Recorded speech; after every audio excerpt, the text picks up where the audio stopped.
Então vamos lá, o nosso simple past do livro passado. Algo aconteceu no passado, ok? E eu uso pessoa, o verbo no passado. E esse verbo no passado é ed, ou verbos irregulares, e uso did para negativo ou interrogativo. Okay?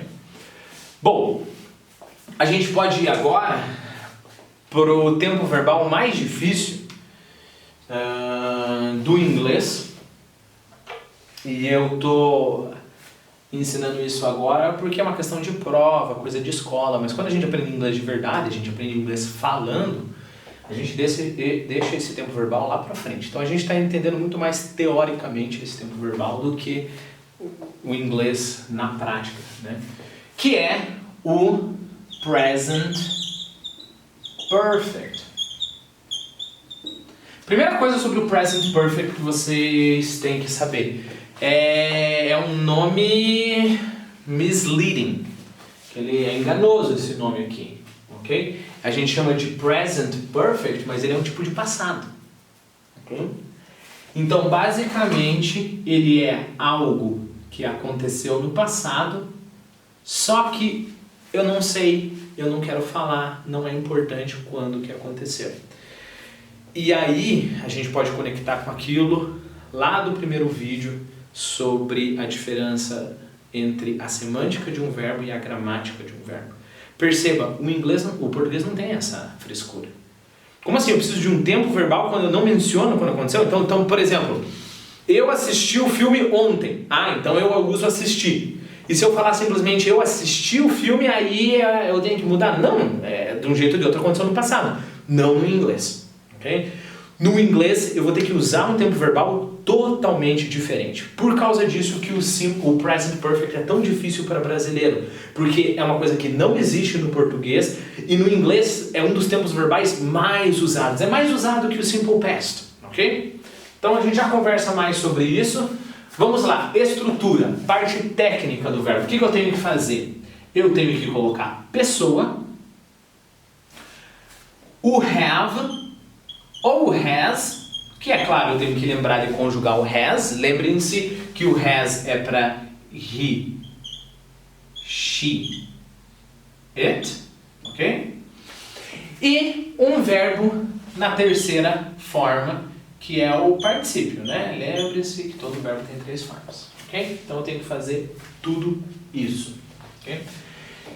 Então, na verdade, I watched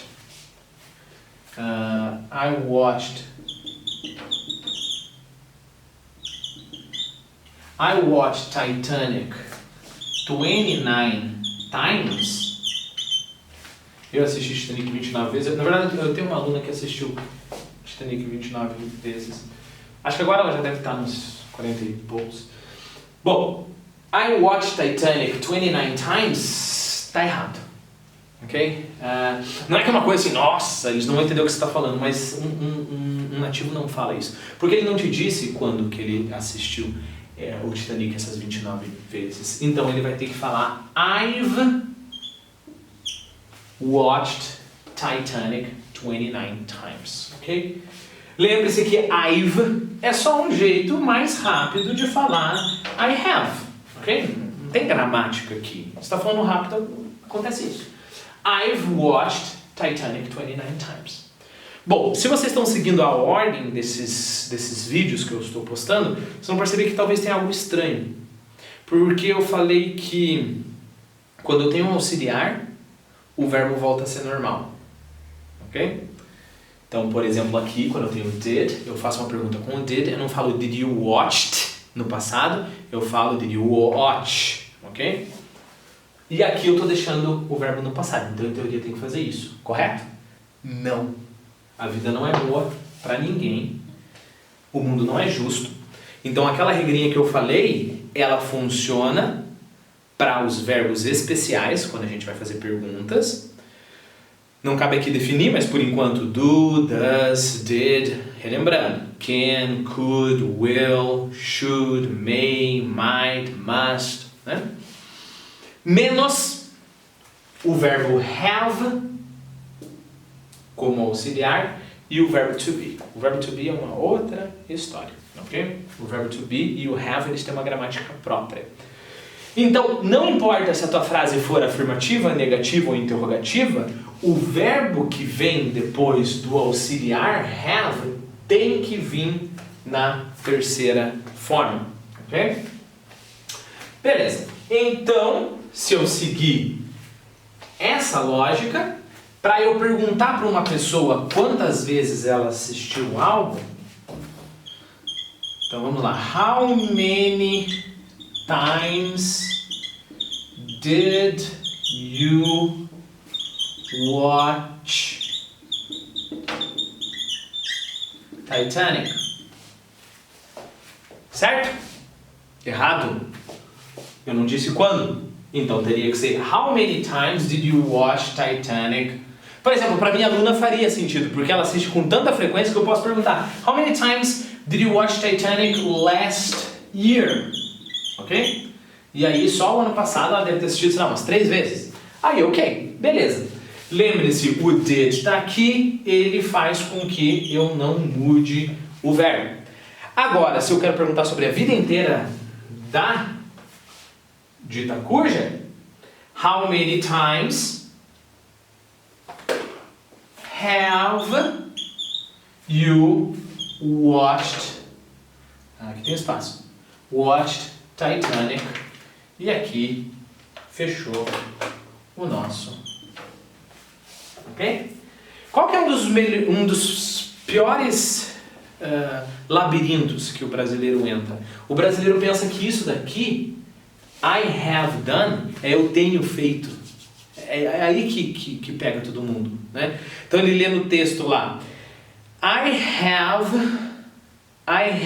washed the dishes. E aí vai lá o brasileirinho traduzir, eu tenho lavado a louça. Não. Eu não traduzo isso como eu tenho lavado. É uma coisa que aconteceu no passado. I have washed the dishes é simplesmente eu lavei a louça. Ok? Ok, muito bem. Aí você pode falar, ufa, ainda bem, finalmente consegui aprender o present perfect, que você falou que é o tempo verbal mais difícil do inglês. Lembre-se daquilo que eu falei para vocês, o mundo não é justo, a vida é cruel. O present perfect ele faz mais uma coisa, ele é mais complexo que isso.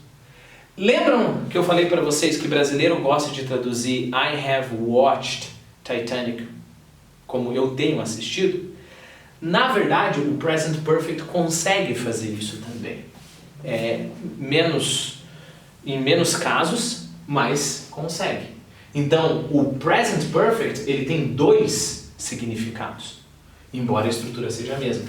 Algo começou no passado e continua até o presente momento. Aí sim eu poderia traduzir eu tenho trabalhado. Por exemplo, I have worked at CCAA. CCAA, ok? Faça uma matrícula, precinho camarada, professores excelentes. I have worked at CCAA for 14 years. Aí sim, eu poderia traduzir, mas percebam, o português já está até esquecendo esse tempo verbal. Esse tempo verbal nem existe. Eu poderia traduzir, eu tenho trabalhado no CCE por 14 anos. Mas percebam, o português a gente falaria, eu trabalho, né? Eu estou trabalhando no CCE por 14 anos, né? Ok. Então, bonito. A gente tem um tempo verbal com 2 significados. Mas aí, tem um problema. Qual que é o problema? O problema é o seguinte. Tá, vamos imaginar que fosse só 2 anos. Vamos colocar uma historinha para vocês. 2 anos. I have worked at CCA for 2 years. Ok.